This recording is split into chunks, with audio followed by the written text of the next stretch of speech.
আমি কদিন আগে ভিয়েতনামে গিয়েছিলাম। আমার কাছে মানে খুবই আমাকে অনুপ্রাণিত করেছে যে একটা জাতি সত্যিকার অর্থে যে দাঁড়ায় এবং মানে একটা গর্বিত জাতি হিসাবে সব দিক থেকে যে তার একটা সুনাম হতে থাকে। আজকে ভিয়েতনাম কদিন আগে 30 বছর আগে আমাদের চাইতে অনেক মানে পিছনে ছিল। তাদের লেখাপড়া বলেন, সংস্কৃতি বলেন, অনেক পিছনে তারা ছিল।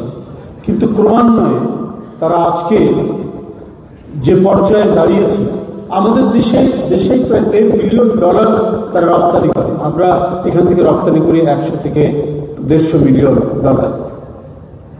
আমরা তাদের কাছ থেকে চাল কিনি, এখনো 1 লক্ষ 1.5 লক্ষ টন চাল কিনি। এই যে মানে ক্রমান্বয়ে তাদের যে ক্রমবিকাশ আজকের এই পর্যায়ে, এটা তো একদিনে হয়নি। 1000 বছর চীন তাদের স্বাধীনতাকে অবরুদ্ধ করে রেখেছে। একমাত্র স্মার্ট সিটি বসুন্ধরা, আধুনিকতায় এক ধাপ এগিয়ে। 1000 বছর চীন ভিয়েতনামের উপর রাজত্ব করেছে, কিন্তু 1000 বছরই নিরন্তর যুদ্ধ করেছে। বিভিন্ন প্রান্তিক রাজারা তারা ক্রমাগতভাবে লড়াই সংগ্রাম করে গেছে। এরপরে ভিয়েতনাম, এরপরে ফ্রান্স এসেছে, 80 বছর শাসন করেছে।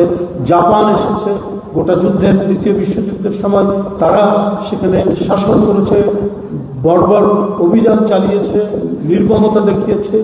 এরপরে মার্কিন যুক্তরাষ্ট্র সেখানে 25 বছর, তাদের কাহিনী তো আপনারা সবাই জানেন কি পরিস্থিতি সেখানে হয়েছে। যে এত লড়াইয়ের মধ্যে, এটা তো গেল বড় বড় যুদ্ধের কাহিনী। ছোটোখাটো কম্বোডিয়ার সাথে তারা স্বাধীন হওয়ার পরেও কম্বোডিয়ার সাথে লড়াই হয়েছে, আবার চীনের সাথে যুদ্ধ হয়েছে। এত যুদ্ধের মধ্যে দিয়ে দীর্ঘদিন বড় বড় জাতির আক্রমণের মুখে স্বাধীনতা হারিয়ে নিরন্তর সংগ্রাম আর যুদ্ধের মধ্যে দিয়ে একটা জাতি দাঁড়িয়েছে।